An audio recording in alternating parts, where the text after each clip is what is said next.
지난주 그 혼인에 대해서 중요한 말씀을 다시 말씀을 드리면, 그 혼인 결혼은 남자와 여자의 관계를 넘어선 하나님의 언약 관계가 중요하다라고 했죠. 이 세상의 가치관에 의해서 우리가 결혼하는 것이 아니라 기독교인들은 하나님의 말씀을 따라 결혼을 해야 합니다. 창세기 2장 24절을 보면 하나님께서 이제 혼인을 독립과 연합이라는 개념으로 설명해 주셨어요. 그래서 남자와 여자가 부모로부터 독립해서 서로 연합을 해서 한 몸이 되어지는 그것이 혼인이다. 특별히 이제 여자는 남자의 갈빗대를 뽑아서 만들었기 때문에 같은 존재지요. 연합의 존재가 되어질 때 완전체가 되는 것입니다. 그래서 여자를 보고 아담은 내 살 중에 살이요 뼈 중에 뼈라. 그리고 하나님께서는 돕는 배필이다. 여자의 정체는 돕는 배필입니다. 돕는 배필. 그러면은 돕는 배필 없이 혼자 사는 게 좋습니까? 둘이 사는 게 좋습니까? 둘이 왜 살아야 되겠습니까? 돕는 배필이기 때문에. 그래서 그냥 인간적인 정으로 살려고 하면 오늘 레아처럼, 레아는 이제 하나님의 언약 관계에서 하나님 섭리에 의해서 그렇게 된 거죠. 왜냐하면은 12지파를 형성하기 위해서는 매우 공격적으로 12아들을 낳지 않습니까? 또 비라 실바의 종들을 통해서 두 명씩 그 4명의 아들을 낳고 이제 하나님의 섭리가 있어요. 그래서 또 그렇게 레아가 야곱을 향한 그 사랑에 목매고 있는지도 몰라요. 자, 부부의 탄생은 돕는 배필로서 하나님의 언약을 풍성하게 누리기 위함이다. 그래서 하나님의 언약을 중심으로 해서 만나지 아니하면은 뭐 우리 기독교인의 결혼의 의미는 별로 없는 거죠.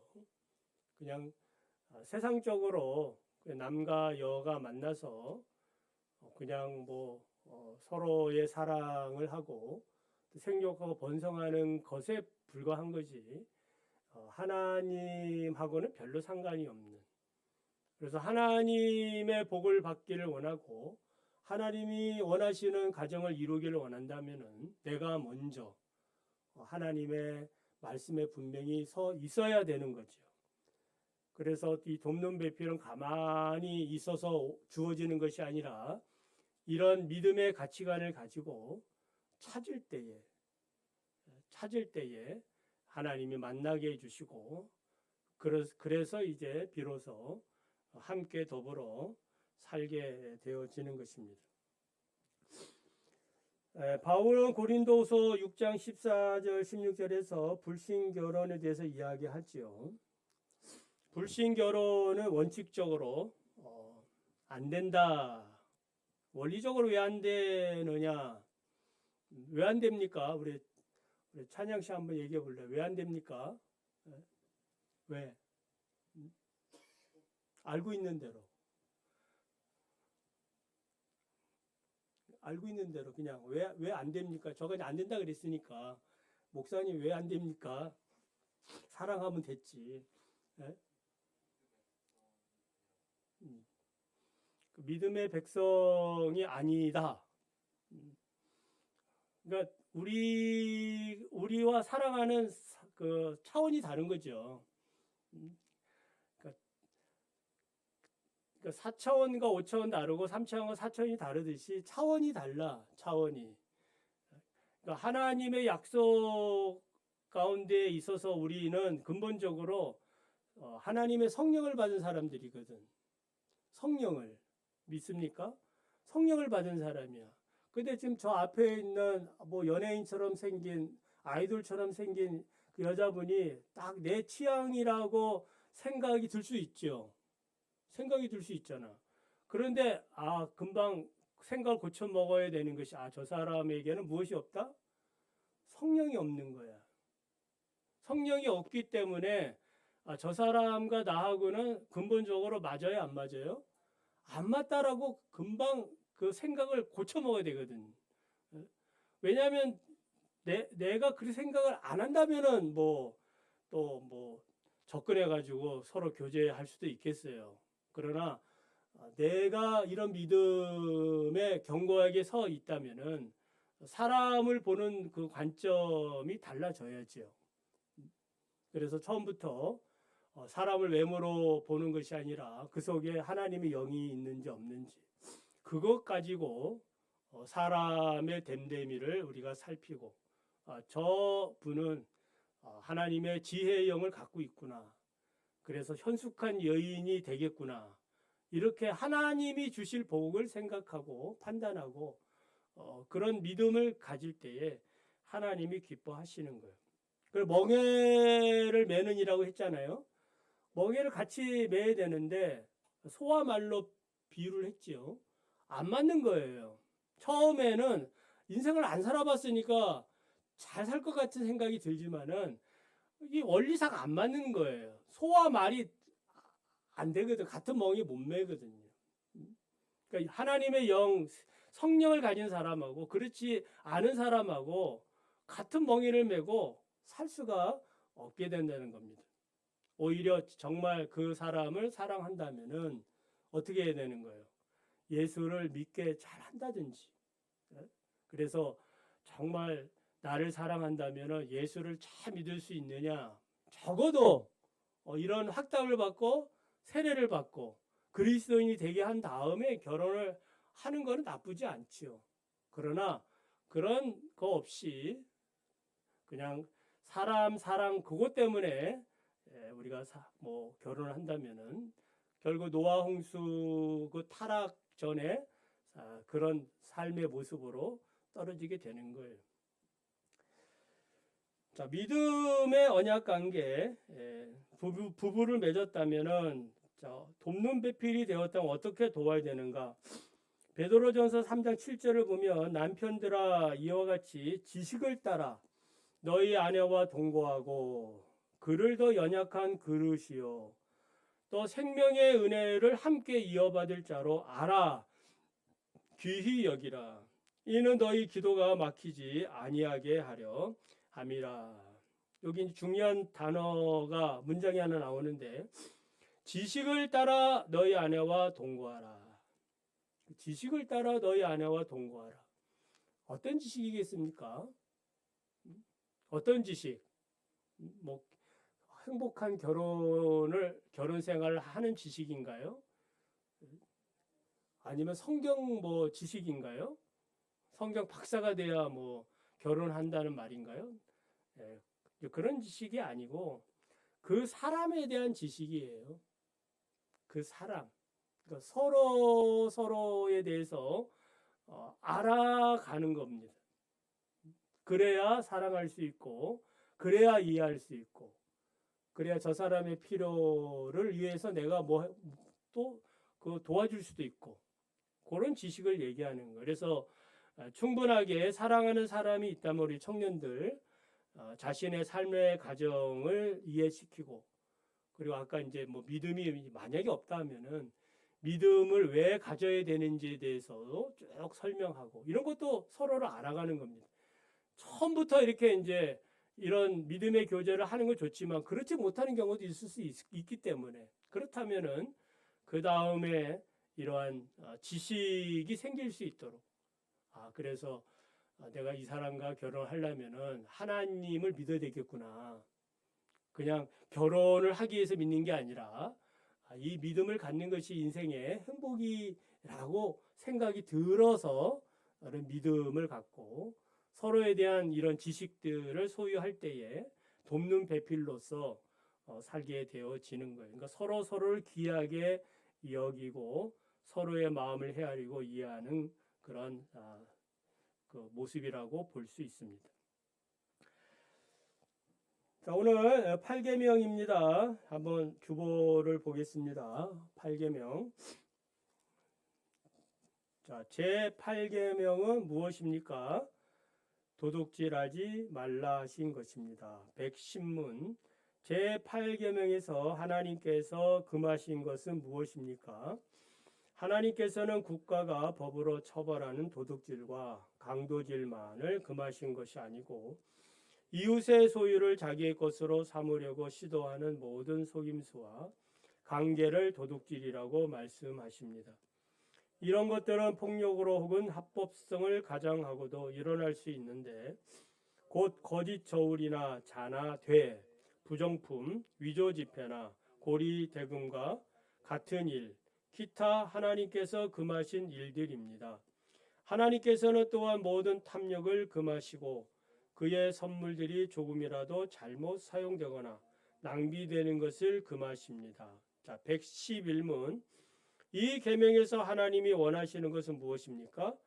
내가 할 수 있고 해도 좋을 경우에는 나의 이웃의 유익을 증진시키며 내가 남에게 대접을 받고 싶은 대로 이웃에게 행하고 더 나아가 어려운 가운데 있는 가난한 사람을 도울 수 있도록 성실하게 일해야 합니다. 약간 이제 폭넓은 광범위한 그런 개념들을 지금 말해주고 있습니다. 자, 국가가 법으로 도둑질, 강도질 처벌하는 건 당연한 거죠. 그 헌법에 명시되어 있고 또 형법으로 지금 다스리고 있어요. 이웃의 것을 아무 명분 없이 자기의 것으로 삼으려는 것은 악한 시도입니다. 그래 이웃의 것을 자기의 것. 간음도 마찬가지죠. 이웃의 여자를 자기의 것으로 삼는 거잖아요. 빼앗는 거잖아요. 도둑이거든요. 그러니까 이웃의 것을 내 것 삼으려고 속이거나 그런 것도 도둑질이고 또한 거짓 저울, 부정품, 이조 지폐, 고리대금의 폭리 이런 것도 다 무엇이다? 도둑질이다라고 말합니다. 그러니까 도둑질의 범위가 엄청 크죠. 여러분 그렇다면 지난 한 주간에 도둑질 안 했습니까? 안 한 걸 감사히 여기시기 바랍니다. 그러나 더 나아가서 이웃의 행복을 증진시키지 않는 것도 그것도 도둑질이다. 그러니까 내가 소극적으로 안 한 것도 있지만 적극적으로 뭔가 이웃을 위해서 해야 된다. 그것도 우리가 기억을 해야 됩니다. 자, 하나님은 이런 모든 탐욕을 금하고 그의 선물들을 조금이라도 잘못 사용되거나 낭비되는 것까지 다 뭐다? 도둑질이다. 그러니까 시간 사용도 어떻습니까? 시간. 여러분의 시간입니까? 이 감정도 그렇고 시간도 그렇고 여러분의 재능도 그렇고 다 그것을 제대로 이웃을 위해서 또 내가 맡은 일에 대해서 제대로 충성하지 아니하면 다 그것 무엇이다? 도둑질이다. 그러니까 목사가 이 말씀을 뭐 더 할 수 있는데 뭐 대충 그렇게 하는 건 뭐예요? 여러분이 하나님의 귀한 말씀을 들어야 되는 걸 뭐 하는 거예요? 도둑질하는 거예요. 도둑질. 그러니까 도둑질하지 않도록 여러분 잘 지켜주시기 바랍니다. 도둑질하는 거거든. 그러니까 내가 무엇인가 해야 되는데 그거 안 하는 것도 뭐 하는 거예요? 다 이런 범위 속에 포함되어집니다. 자, 여기 이제 모든 그 탐욕을 금하고 모든 선물들을 조금이라도 낭비하지 말아라. 자, 이 말은 자, 여러분 정당에서 돈을 벌었지요. 그 월급 받지요. 애들을 가르쳐서 교직의 일을 하면서 교권이 지금 뭐 추락하고 있음에도 불구하고 잘 견디고 있는 줄 압니다. 그래서 이제 또 소득이 생겼는데 그 소득은 하나님의 선물입니까? 아니면 내 정당한 몫입니까? 자, 우리 기찬 내 소득입니까? 아니면 하나님의 선물입니까? 왜 그렇게 생각합니까? 예? 왜 그렇게 생각해요? 그냥 지금 그럴 것 같아서 대답하신 거라고 생각 안 하는데.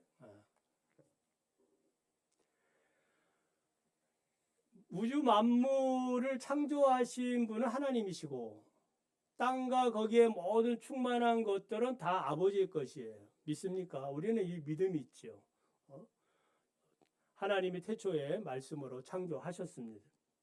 그 시편에 보면은 땅과 거기 충만한 것과 세계와 그 중에 거하는 자가 다 여호와의 것이고 89편 11절에 하늘이 주의 것이고 땅도 주의 것이고 세계와 그 중에 충만한 것을 주께서 건설하셨다.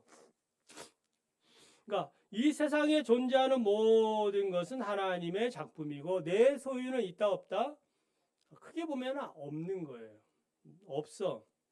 그러니까 봉건주의 시대의 사상은 매우 기독교적인 사상이죠. 땅의 주인은 누구 것이고 영주 것이고 영주 것이 아니라 하나님의 것이고 당연히 하나님의 거라고 생각하고 그리고 땅을 경작하는 그러한 경작권, 점유권만 가지고 있던 그런 시대의 사람들이 봉건주의예요. 자, 내가 하나님의 선물을 받았다고 해서 이것을 내가 받을 만한 가치가 있어서 받았느냐? 어떻습니까? 받을 만한 가치가 있어서 받았습니까? 그것도 아니라는 거죠.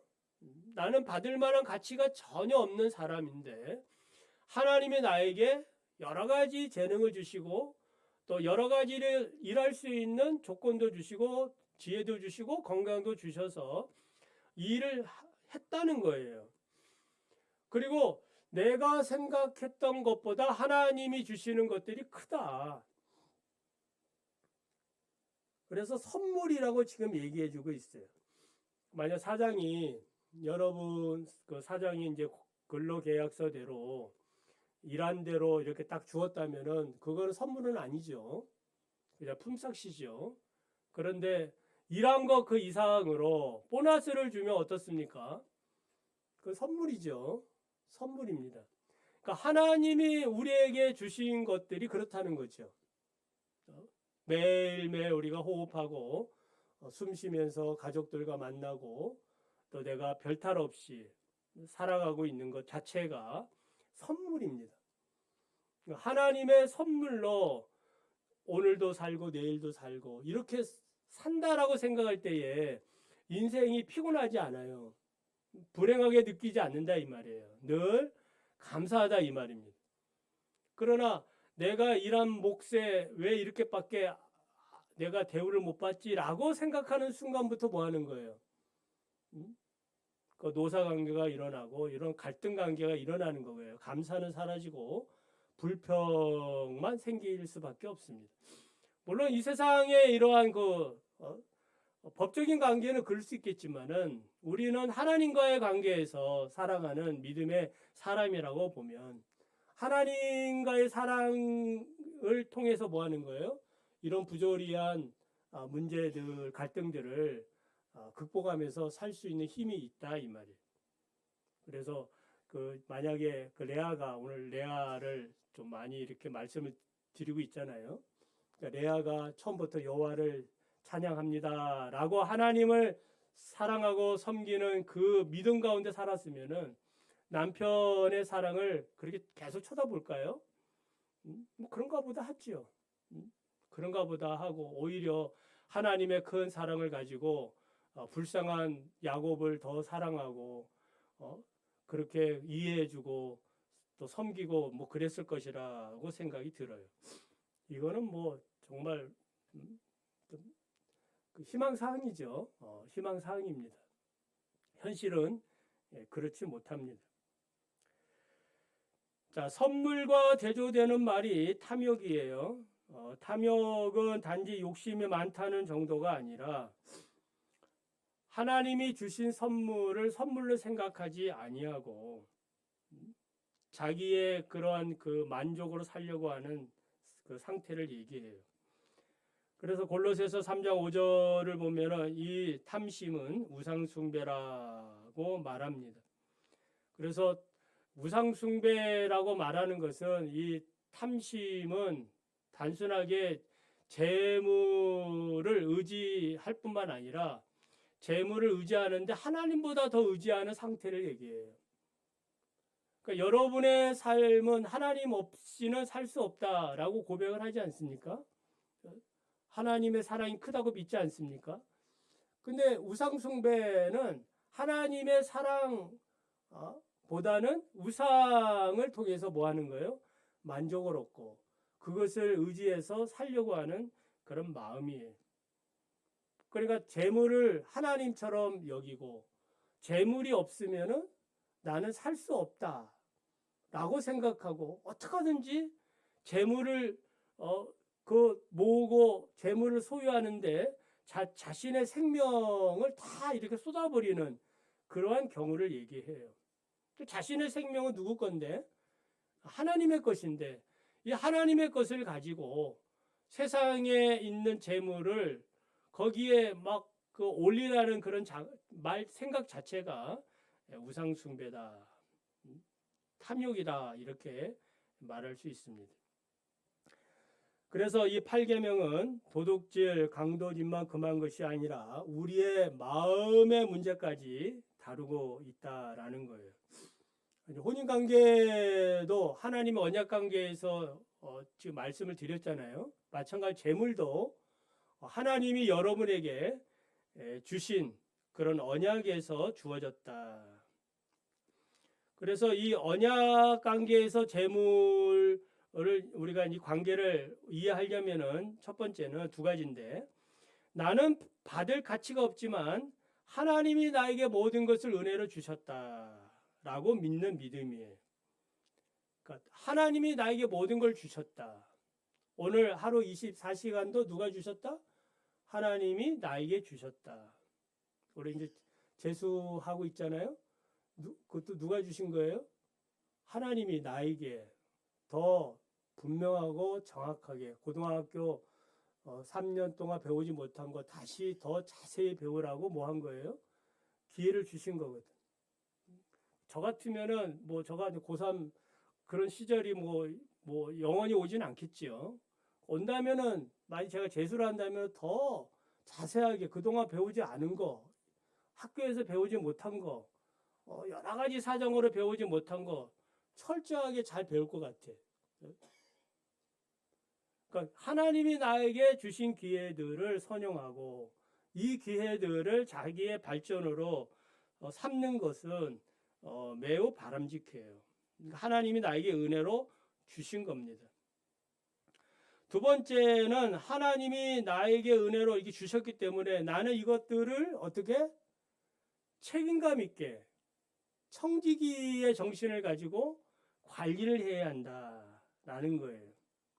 그러니까 하나님이 나에게 맡겨주셨으니까 재물을 주셨든지 시간을 주셨든지 재능을 주셨든지 이런 것들을 낭비하지 아니하고 잘 활용하려면은 무슨 정신이 필요해요? 청지기 정신이 필요해요. 그래서 청지기 정신을 가지고 주어진 일들을 잘 감당하는 겁니다. 청지기란 무엇일까요? 주인과 이제 계약을 하지요. 주인과 하나님과 계약을 하는데 어떤 계약을 하느냐면은 너는 이제부터 내가 너에게 맡겨주는 모든 것들을 자율적으로 할 수 있는 그런 권한을 준다. 그리고 내가 너에게 지시한 것을 따라 하라. 어떤 계약서, 주인의 뜻이 반영된 계약서를 들고 도장을 찍어요. 그러니까 그 자율권이 주어지는 대신에 모두 주어지는 거예요. 책임도 청지기에게 있다라는 거예요. 그 대표적인 성경 이야기가 어떤 이야기예요? 달란트 비유죠. 5달란트, 2달란트, 1달란트. 그러니까 5달란트, 2달란트 받은 사람은 계약대로 뭐 하는 거예요? 충성을 해서 남겨서 주인께 칭찬받죠. 지극히 적은 일에 충성하였으니 많은 것을 맡긴다. 내 주인의 즐거움에 참여하라. 한 달란트 받은 종은 그렇지 못하지요. 주인을 오해하고 주인께 충성하지 않습니다. 계약서대로 하지 않는 거지요. 청지기로서 이제 부적합한 자임이 드러난 거예요. 한다고 했는데 하지 않거든. 주여 당신은 굳은 사람이라 심지도 않고 해치지 않은 데서 남기겠습니까? 내가 두려워해서 당신의 달란트를 감추어 두었습니다. 자, 언약 관계에서 재물을 좀 더 설명을 드리면, 자, 이스라엘 백성들이 가나안 땅을 왜 차지했습니까? 그러니까 가나안 땅은 하나님이 주신 선물이죠. 하나님이 주신 선물입니다. 적과 꿀이 흐르는 이 땅을 하나님이 약속하면서 십계명을 이제 주셨는데, 그러니까 하나님이 주신 이 가나안 땅을 너희들이 선물로 받으면 그 정복한 땅은 너희 것이 아니라 누구 것이다? 하나님이 우리에게 주신 것이다 라고 믿고 살라는 것이죠. 그 대표적인 이야기가 여리고성 정복 때에 나타나죠. 여리고성을 정복할 때에 그 하나님이 뭐라 그래요? 이 성에 있는 전리품 하나도 너희들이 갖지 말아라. 누구 거다? 내 거다. 그러면서 그 다음 전쟁부터는 이제 다 허락하지요. 그러니까 상징적으로 가나안 땅을 주신 분은 하나님이시고 그 땅의 주인도 누구시고? 하나님이시고. 그러니까 하나님의 약속에 따라서 주어진 것임을 믿으라는 거예요. 근데 아간이라는 사람이 어떻게 합니까? 훔치죠. 그걸 훔쳤다고 얘기합니다. 도둑질했다고 얘기하죠.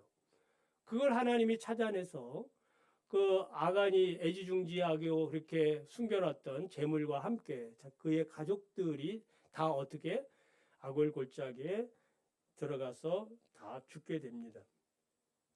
이스라엘 백성들이 가나안을 정복한 이후에 그 땅을 어떻게 해서 나눕니까? 나누는 방법은 어떻게 나눠요? 그들이 그 농공 행사를 합니까? 그 공을 많이 세운 지파별로 좋은 땅 가지고 그렇지 못한 지파는 뭐 쓸모없는 땅 받고 이렇게 했습니까? 어떻게 나누었어요? 어떻게? 제비 뽑았지요. 제비를 뽑았습니다. 제비를 뽑았다라는 말은 뭐예요? 평등하게 나눈 거예요. 물론 하나님의 섭리가 또 드러나지요. 평등하게 뽑혔지만 그들 지파별로 수고한 대로 하나님께서 기업을 주신 것을 우리가 발견할 수가 있습니다. 결과는 그렇다는 거예요. 그래서 처음부터 뭐 노른자 땅은 요셉 지파나 유다 지파가 차지하라 그런 건 아니었다 이 말이에요. 제비를 뽑아서 제비를 뽑은 대로 유다 지파, 헤브론 산지를 중심으로 또 에브람 지파, 또 므낫세 지파, 다 요셉 지파거든요. 그러니까 그들이 하나님 앞에 충성된 것들이 있지만은 그 하나님이 충성된 대로 제비를 뽑게 해서 나누게 하셨다. 그러나 하나님이 뭐 했던 거예요? 나누셨다라는 것이 중요합니다. 그래서 다른 기업이 그 다른 기업의 땅을 탐내지 못하도록 하나님이 금하신 거예요. 그 나중에 이제 그 신명기 이런 거 보면은 그 민수기죠. 민수기를 보면은 그 슬로보앗의 그 딸들이 이제 그 기업을 상속하는 얘기가 나와요. 무슨 얘기냐면은 슬로보앗에게는 아들이 없이 아버지가 죽었거든. 딸들만 5딸이 남은 거예요. 그러면은 지금까지 그런 경우가 없었는데 딸들에게 이 땅을 어떻게 분배할 것이냐, 이런 문제가 있는 거예요.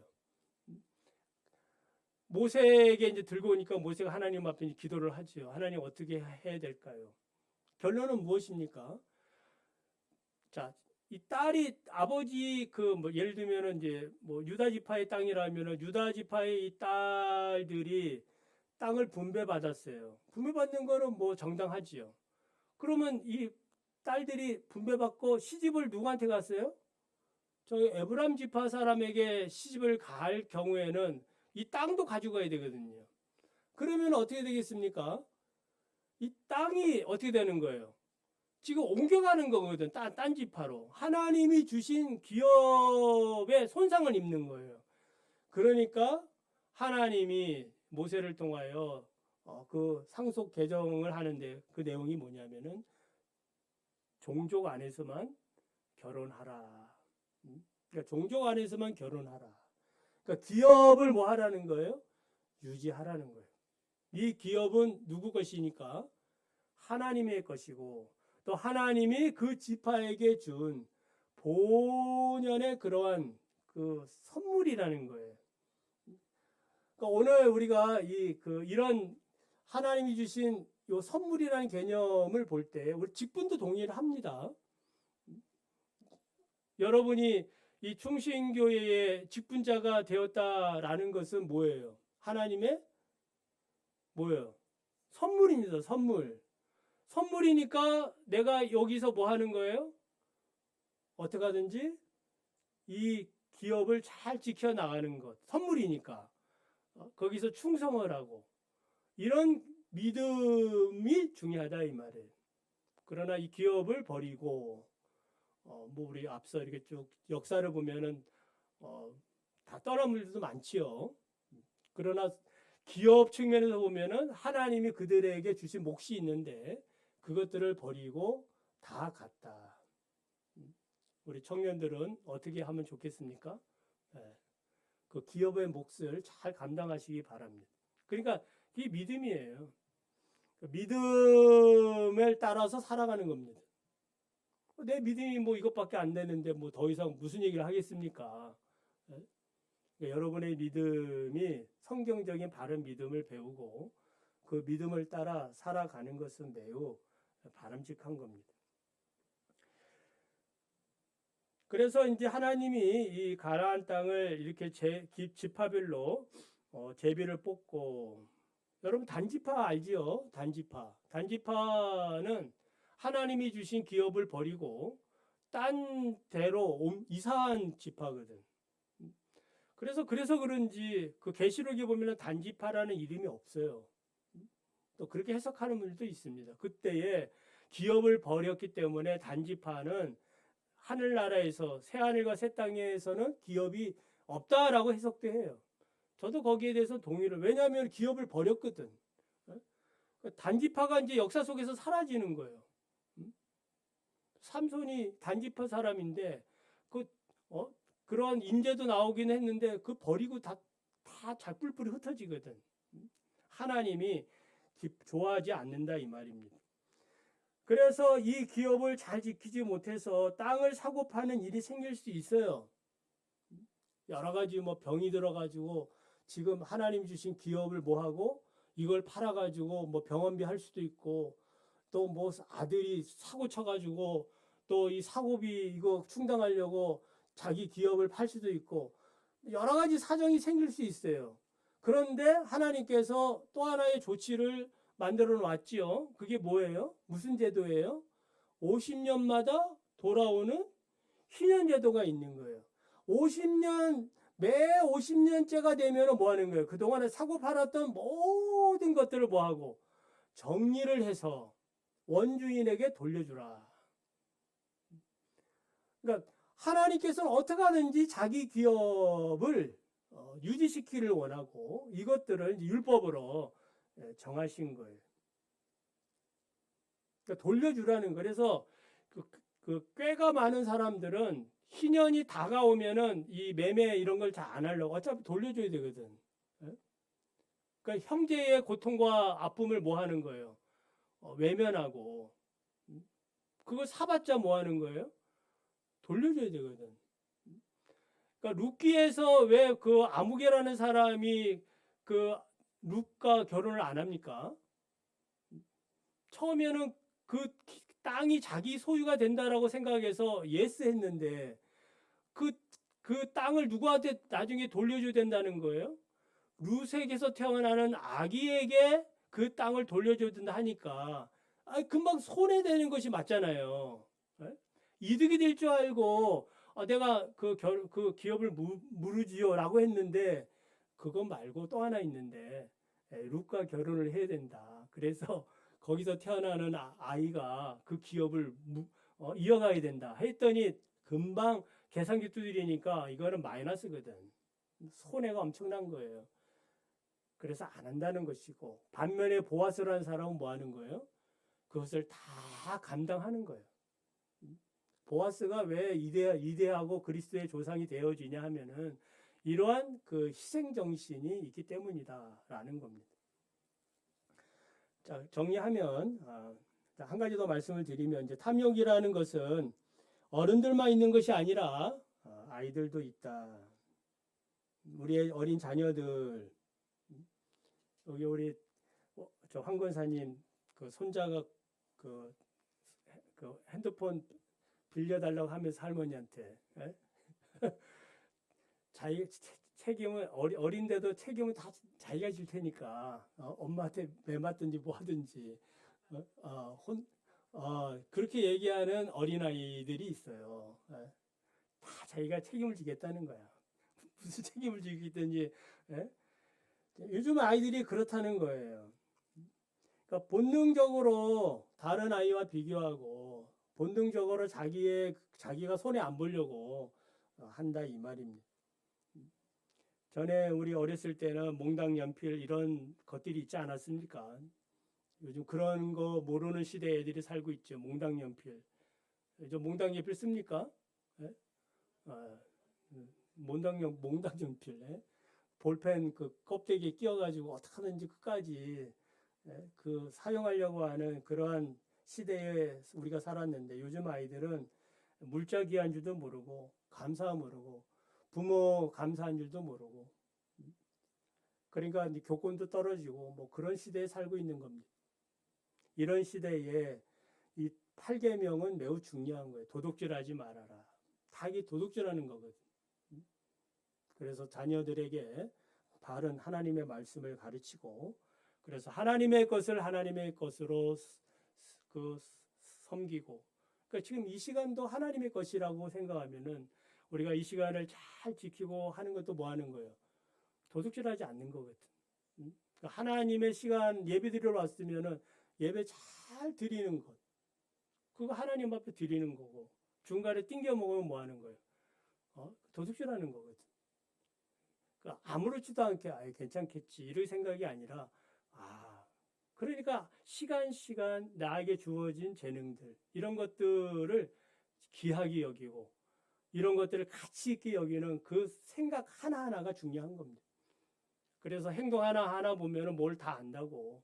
그러니까 저나 여러분이나 또 우리 아이들도 우리의 행동을 이렇게 보고 있다. 그런 것들도 좀 유념하시면서 우리가 우리의 자녀들이나 우리 이웃들, 가족들의 시간들이나 이런 것들을 우리가 낭비되지 않도록 잘 관리하고 또 가르쳐 주는 것. 그리고 쓸데없이 막 아이들의 재능과 상관없이 가르쳐 주는 것도 있지 않습니까? 그것도 뭐 하는 거예요? 그들의 인생을 뭐 하는 거예요? 도둑질하는 거예요. 자기 욕심 때문에 뭐 하는 거예요? 막 가르치는 거거든. 영어도 가르치고 미술도 가르치고. 물론 다양하게 가르치는 것은 좋겠지만 그러다 보면 이제 재능이 나타난다는 취지는 맞아요. 그러나 그런 취지 없이 그냥 욕심에 의해 가지고 가르친다는 면은 그거는 너무나 아이들의 인생을 도둑질하는 일이다라고 생각이 들어요. 어쨌든 저나 여러분이나 청지기 정신으로 잘 사시기를 바랍니다.